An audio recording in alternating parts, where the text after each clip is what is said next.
Hello and welcome back to a new Beaver Hunters Game Models figure painting video, in which I want to show you how I painted this beautiful Alpine figure, which I modified slightly. So let's get started.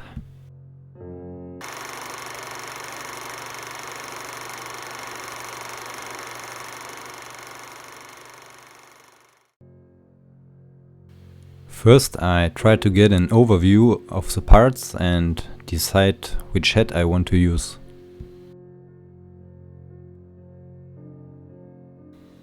Then I start to clean the figure and remove casting residues. As usual with Alpine, this is not much work. The figures are just very clean and beautifully produced. For better handling when painting, I drill a hole in each foot and put a piece of wire in it to place it onto a cork. Separate from the casting branch and clean the leftovers. And after a fitting test, glue on the arm. The special thing about this figure is the scene I want to recreate here. A butterfly lands on the hand of the stunned soldier. The butterfly is made by Bergsweg models and beautifully printed, even in this small scale. Bag and pistol holster have to be glued on.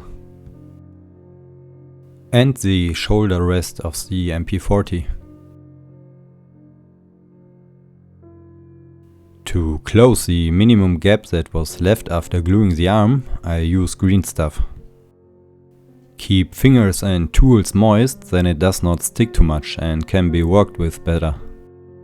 And with a moistened toothpick and dental tools, I pressed the green stuff into the crevice and smoothed it out. And like this I could also model the folds on the shoulder a bit. The neck I had to adjust a bit because the original pose of the figure was a bit different. Now he looks more down on his hand to the butterfly and not into the distance as actually intended. Before I can start painting, I have to clean the parts to get rid of dust and grease from fingers that could prevent the paint from adhering well.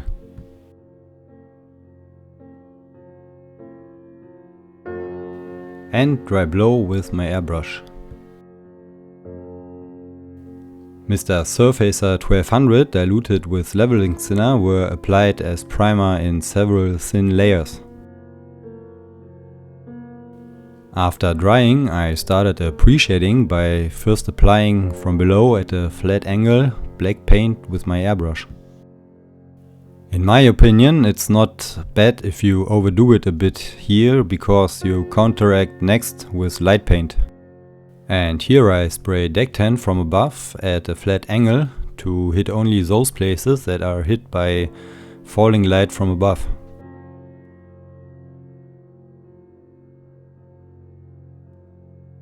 And since I had the airbrush dirty already, I primed the skin areas with a flashy tone to have a smooth starting point for the face painting.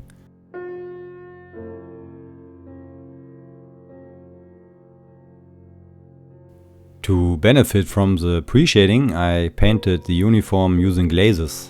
I started with the first thin layer, which I applied with a slightly soaked brush. I checked the opacity on my cork, because it should not be too opaque.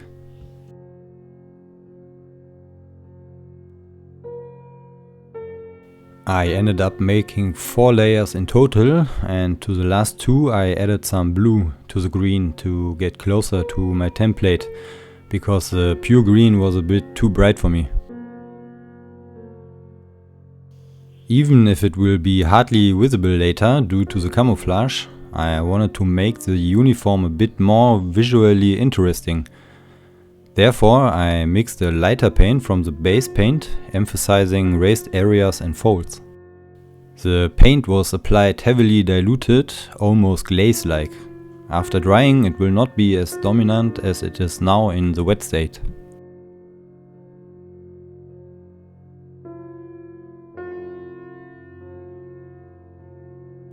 Then I painted the brown spots of the camouflage pattern. I really love to paint camouflage. You have to think into it about how to start with, and it is a challenge and practice for your brush control.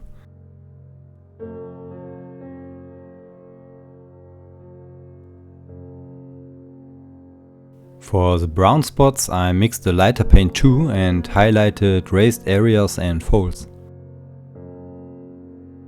Here again the paint was applied heavily diluted.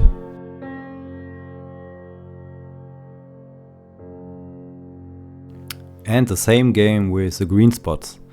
First paint them with the base paint, then lighten it up and emphasize highlights very diluted. And after comparing my result with the template, I was quite satisfied.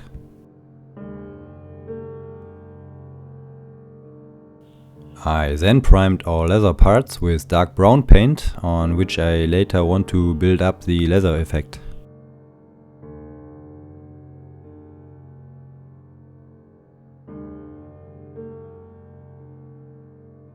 And since I just had the dark brown paint in my palette, I used the drying time of the leather parts and painted all the seams and outlined details.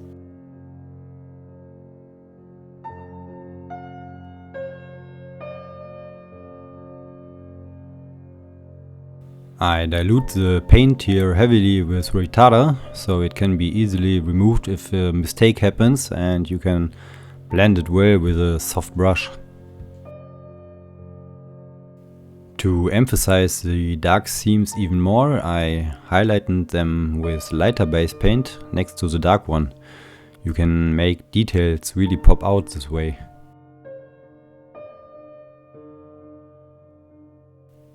Now I could concentrate on the leather parts again. I applied with retarder diluted flat brown in a slightly stippling way without hitting the entire surface.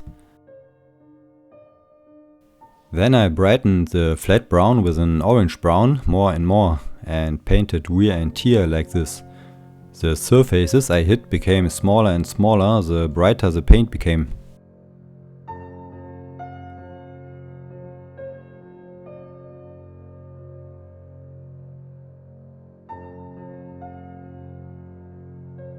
A very dark glaze was made to make the leather look darker and unify the surface. And as a finish I painted last highlights and scratches with an orange tone. All leather parts of this figure were painted like this.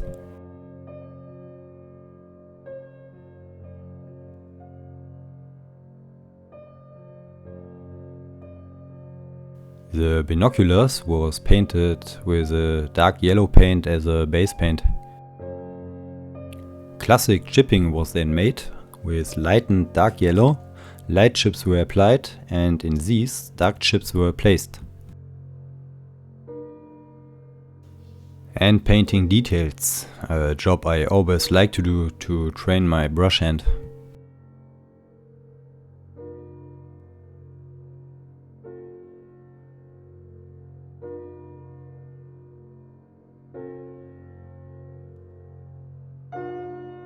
Okay, let's paint a face now.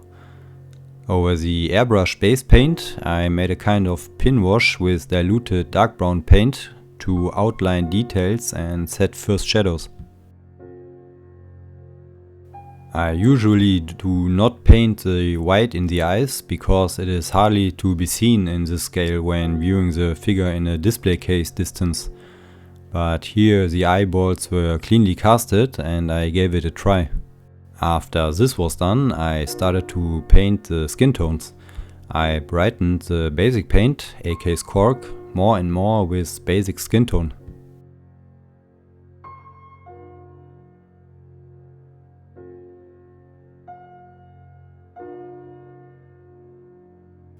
With every time the paint became lighter, I painted smaller areas to catch only the brightest spots with the lightest paint.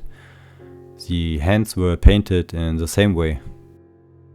I always dilute the paint with retarder, so it forms softer color transitions. It's not that opaque and can be more easily blended into the previous layer. Watch out to not get too white with the paints, as your figure can start looking ghost-like. I almost hit that point here and had to make a few corrections because of that later in the oil paint stage. To create a bearded shadow and emphasize the darker spots, I made a glaze with very heavily diluted Prussian blue on the neck, the cheeks and corner of the eyes.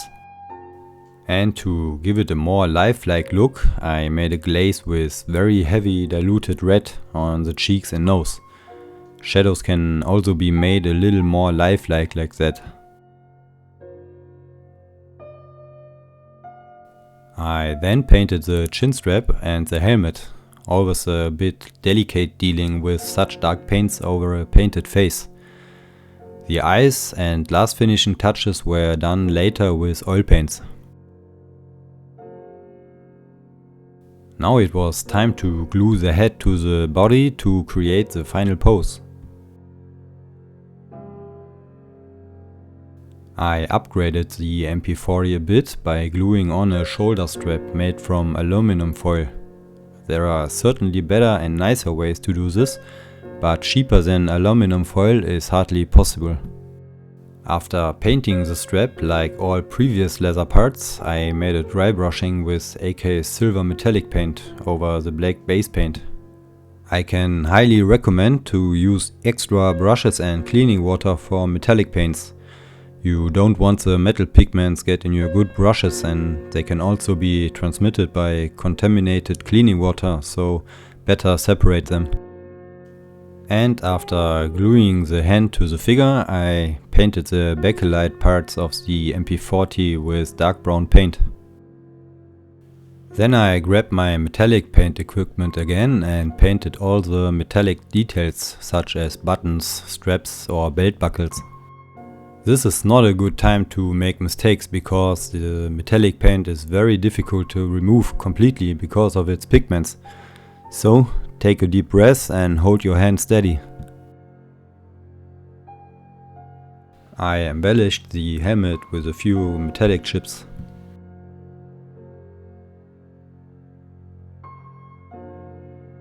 As the last detail in the acrylic painting stage, only the butterfly was left.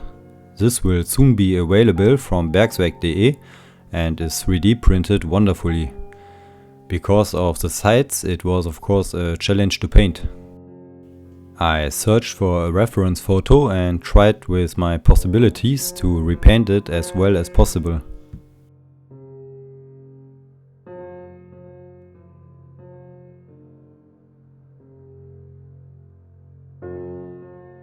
And I have to say, although not perfect, I like the result. Oil painting stage. With two very good brushes and oil paints, I painted the pupils. With the 000 brush, I made two small points with very dark oil paint. And with the 00 brush moistened with thinner, I then could easily shape the pupils or completely remove them and restart if they came out completely useless. This method is much easier to correct than with acrylic paints, and unfortunately I had to start over at this guy several times. I'm not really completely satisfied either. I think I should have omitted the eyes white this time too. As mentioned earlier, the skin tones were too white for me. So I grabbed me some reddish oil paint and made several thin glazes to give the face a warmer tone.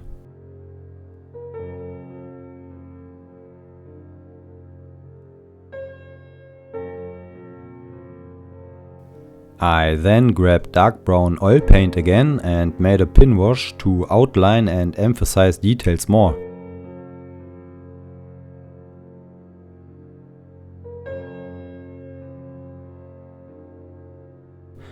And in addition, I set and emphasized some shadows.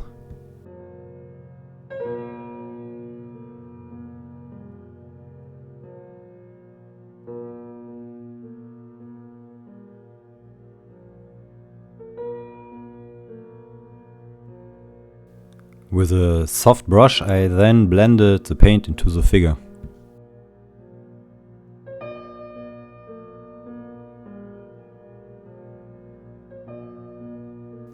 As nice and sharp the uniform looked clean, it was a bit inappropriate for the vignette on which I want to use it, as no soldier is clean in battle. So I grabbed me the enamels I used for the vignette and made his uniform a bit muddy.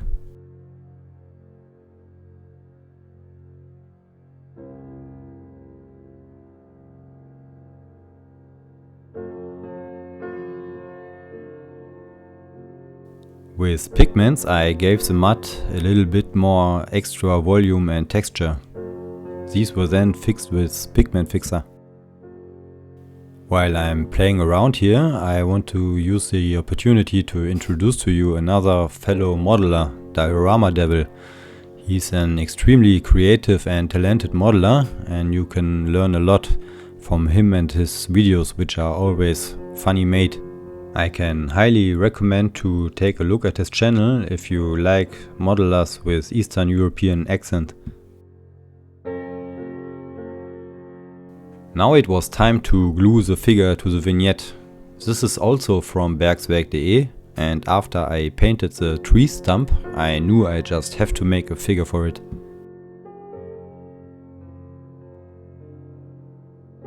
To avoid a floating figure, I placed earth from my garden around it and then fixed it with VMS sand and ballast freeze. This also ensures the bond of the figure to the base.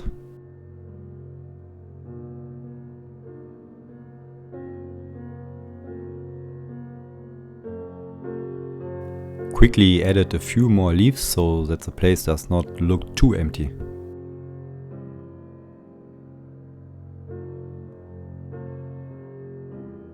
And to visually adapt the earth to the vignette, I painted it with diluted enamels, which I used to paint the ground.